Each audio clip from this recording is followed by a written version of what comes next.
Rolling ready एक minute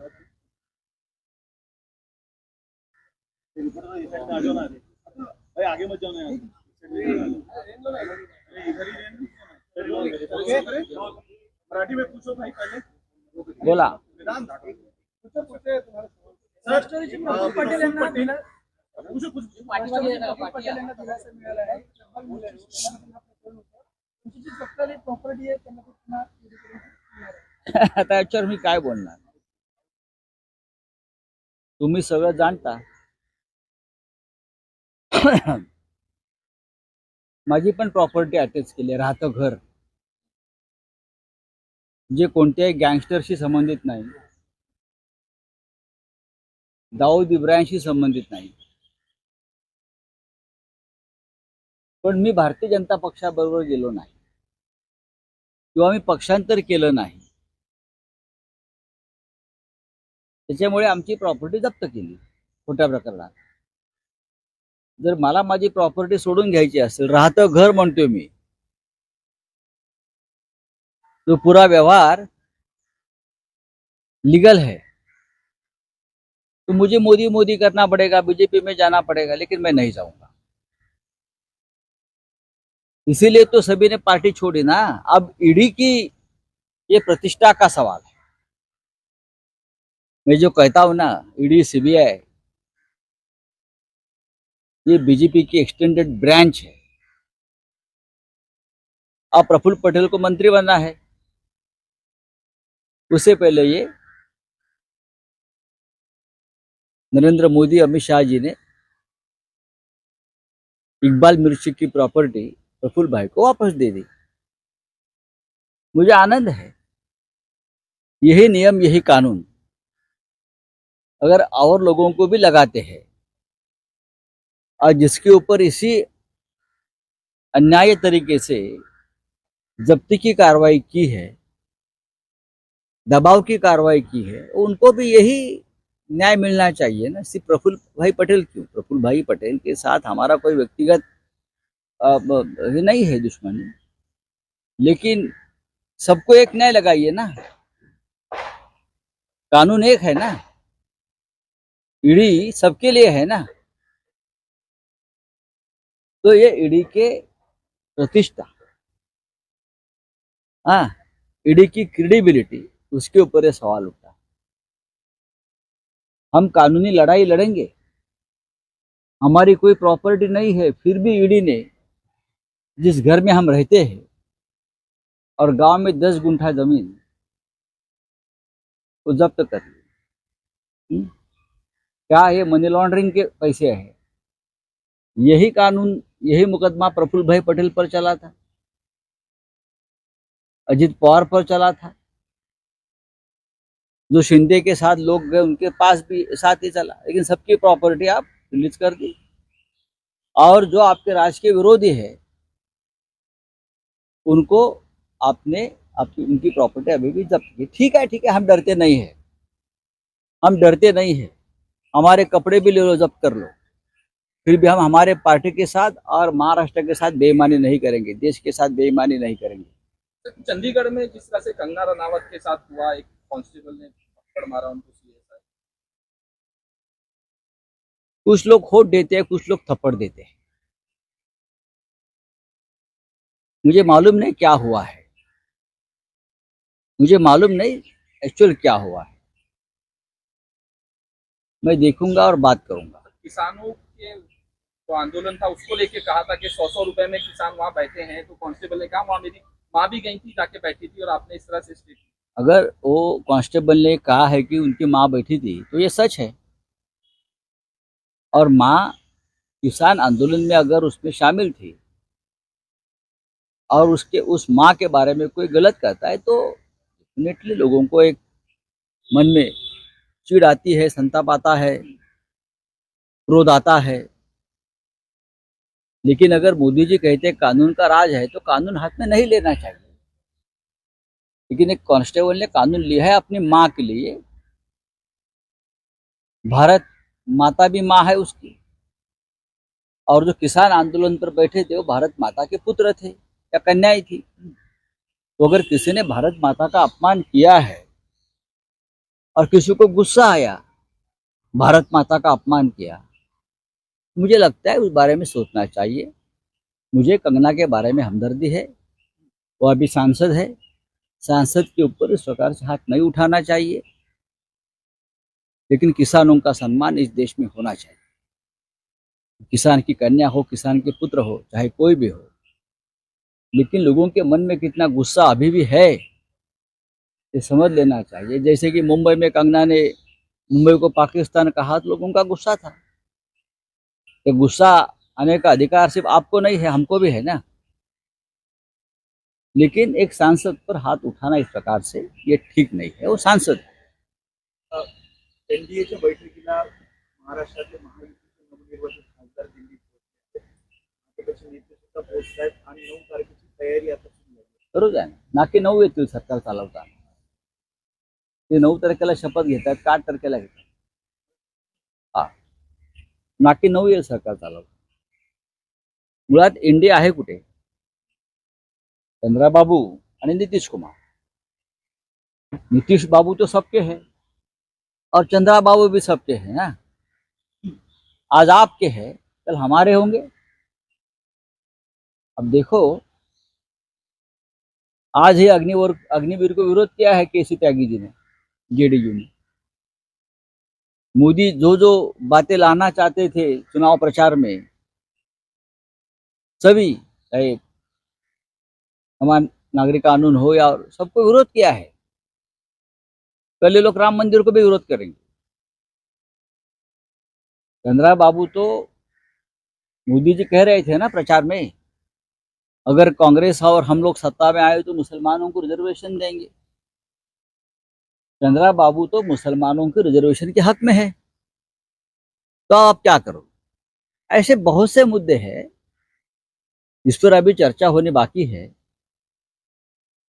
मैं बार बार कहता हूं, सरकार बनाने का पहला अधिकार ये लोगों का है। मोदी जी के पास बहुमत नहीं है, भारतीय जनता पार्टी के पास बहुमत नहीं है। मोदी जी कहते थे मैं कांग्रेस मुक्त भारत करूंगा, लेकिन हम सभी ने मिलकर बहुमत मुक्त बीजेपी को बनाया है, बहुमत मुक्त भाजपा। कांग्रेस मुक्त भारत नहीं, बहुमत मुक्त बीजेपी हो गया है, करके दिखाया है। फिर भी आप सरकार बनाने जा रहे हो, ये एक लोकतंत्र की विडंबना। म्हणते जाते की शिंदे गटाला एक मंत्रीपद, एक राज्यमंत्रीपद यातून सन्मान होईल. बघा, माझ्या माहितीप्रमाणे शिंदे गटाला परदेशात 4 हाय कमिशनर पण देणार आहेत. स्वित्झर्लंड, इंग्लंड, अमेरिका, इकडे जे हाय कमिशनर नेमणार आहेत ते शिंदे गटाचेच नेमणार आहेत. बरं, लक्झमबर्ग त्यांनी मागितलेत आम्हाला 4 हाय कमिशनर द्या म्हणून. अजून काय काय मागणार आहेत मला माहित नाही. युनो मध्ये मेंबरशिप पण मागतील. चोऱ्या माऱ्या करून निवडून आलेले लोक आहेत. चोरलेला पक्ष, चोरलेलं चिन्ह, चोरलेले विजय, अमोल कृतिकारांसारखे.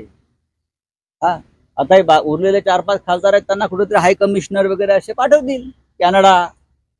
फार हुशार लोक आहेत ना हे, फार हुशार लोक आहेत, उच्च शिक्षित लोक आहेत. हा, त्याच्यामुळे काही दिवसांनी येईल शिंदे गटाचे 2-3 लोक हे हाय कमिशनर म्हणून त्यांची नेमणूक झाली. देवेंद्र जयंत फडणवीस पाटील दिल्लीत गेले आहेत. अमित शहाची ते भेट घेतात काल संघाच्या. हा त्यांच्या पक्षांचा अंतर्गत विषय.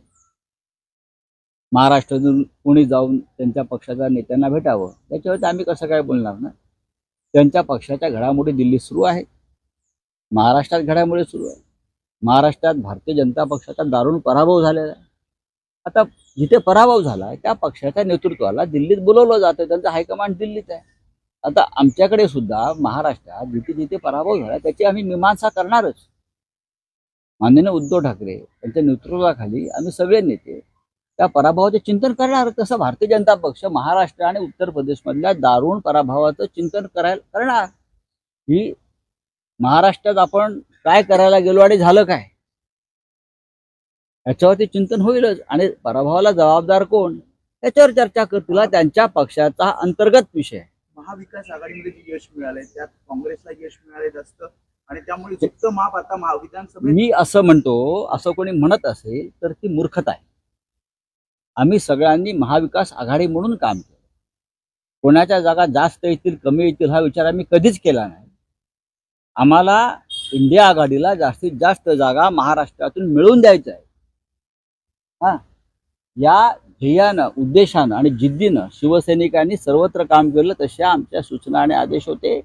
आम्ही सगळे, काँग्रेस असेल, राष्ट्रवादी असेल, शिवसेना असेल, मोठा भाऊ काँग्रेस असेल, इथे कोणी लहान आणि मोठा भाऊ नाहीये. हा विषय एकदा भारतीय जनता पक्षानं काढला होता. नाना पटोले असं हा विषय एकदा बीजेपीने आमच्या बाबतीत काढला होता बरं का. तेव्हा त्याला आम्ही जे उत्तर दिलं आहे, प्रत्येकाचं DNA चेक करावं लागेल बायोलॉजिकली, कोण आधी जन्माला आलं कारण ते. वारंवार तुम्ही म्हणत होतात लोकसभेच्या वेळेस की मोठा भाऊ शिवसेना प्रश्न तो नाही. महाराष्ट्रामध्ये शिवसेनाच राहील. महाराष्ट्रात शिवसेना एक महत्वाचा पक्ष आहे, तो राहील. आम्ही अत्यंत संघर्ष आणि संकटातून हा पक्ष परत निर्माण केला, उभा केला आणि जागा लढवल्या. काँग्रेस समोर तसं संकट नव्हतं. त्यांचं चिन्ह, त्यांचा पक्ष हा तेथेच होता. आम्ही सगळ्यांनी महाराष्ट्रामध्ये प्रत्येकाला एकमेकांना मदत केलेली आहे. नाना पटोलेंनी आणि काँग्रेसने शिवसेनेच्या प्रचारासाठी रान उठवलं. शरद पवार साहेबांनी शिवसेना आणि काँग्रेससाठी प्रचार केला. उद्धव ठाकरे आम्ही सगळ्यांनी काँग्रेस राष्ट्रवादीसाठी प्रचार केला. म्हणून हे एकत्रित सामुदायिक यश मिळू शकलं आणि विधानसभेला सुद्धा याच पद्धतीनं आम्ही 180 ते 185 जागा जिंकू. पण जागा कोणाला अधिक आहे? सेनेला की बसू द्या ना आम्हाला. अजून त्यांचं सरकार बनायचं आहे, आम्हाला बसू द्या ना. महाराष्ट्रामध्ये जेवढ्या जागा आहेत, जो जिंकेल त्याची जागा आहे, आमचं धोरण आहे. सर, सर, जेडीसी भाजपा की की मांग तरफ कर रहे हैं से राहुल लगातार गांधी जिस सर, तरीके आप से देखिए ट्वीट, इनफैक्ट आज देवेंद्र फडणवीस का भी ट्वीट आया है. ये बोला जा रहा है कि कांग्रेस ने झूठे प्रॉमिसेस देकर महाराष्ट्र को जीता है. तो ज्यादा- मोदी जी ने क्या किया? मोदी जी तो झूठों के सरदार है ना, और आप उनके छोटे सरदार हो भाई. एक बड़ा राजन, एक छोटा राजन. तो इस देश में झूठ की राजनीति करने की नींव किसने रखी? नरेंद्र मोदी और अमित शाह ने रखी है.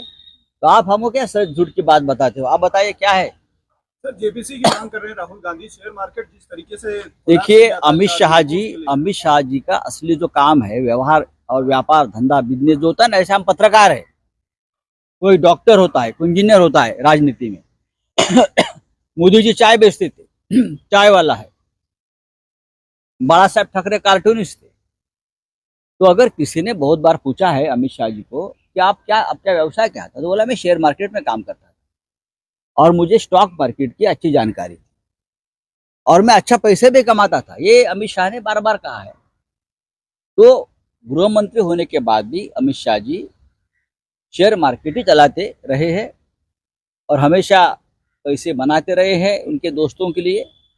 और कल भी जो हुआ है 30 लाख करोड़ का, जो राहुल गांधी जी ने कहा है 30 लाख करोड़ का कल घोटाला हुआ है शेयर मार्केट में. पैसा किसके लिए था, कौन कंट्रोल कर रहा था, उसका जवाब अमित शाह साहब ने देना चाहिए. वो गृह मंत्री है और वो खुद शेयर बाजार का उनका पुराना नाता है. तो ये उनकी जिम्मेदारी. चलिए, thank you very Jayant much. Patil से पूछा गया सर, कि अजीत पवार गुट के MLA उनके टच में है, तो उन्होंने कहा कि मेरा फोन का इस्तेमाल ज्यादा हो गया है, फोन आ रहे हैं लेकिन सही टाइम पे बताया जाएगा. शिवसेना आपके से भी कुछ टच में है वहाँ? आपको सब पता चलेगा, धीरे धीरे सब कुछ सामने आ जाएगा, कौन किसके टच में है और कौन अनटचेबल है. सर, कल सर, राष्ट्रपति संदीप मीडिया के बाबू बारे में सर, बता संदीप दीजिए. बाबू अभिषेक बैनर्जी आए थे कल, आप भी वहाँ मौजूद थे. सर, किस प्रकार की चर्चा देखिए, हुई है? अभिषेक बैनर्जी और डेरेक ओब्रायन जी तृणमूल कांग्रेस के वरिष्ठ नेता है, वो आए थे. ममता जी ने उन्हें खास भेजा था उद्धव जी से मिलने के लिए. जरूर बातचीत हुई है, आपके नेताओं से भी बातचीत कल हुई है और भी इंडिया ग्रुप के जो हमारे सदस्य हैं उनसे बातचीत हुई है. अब ये बातचीत चलती रहेगी और जरूर उसमें आपको कुछ ना कुछ कल दिखाएगा.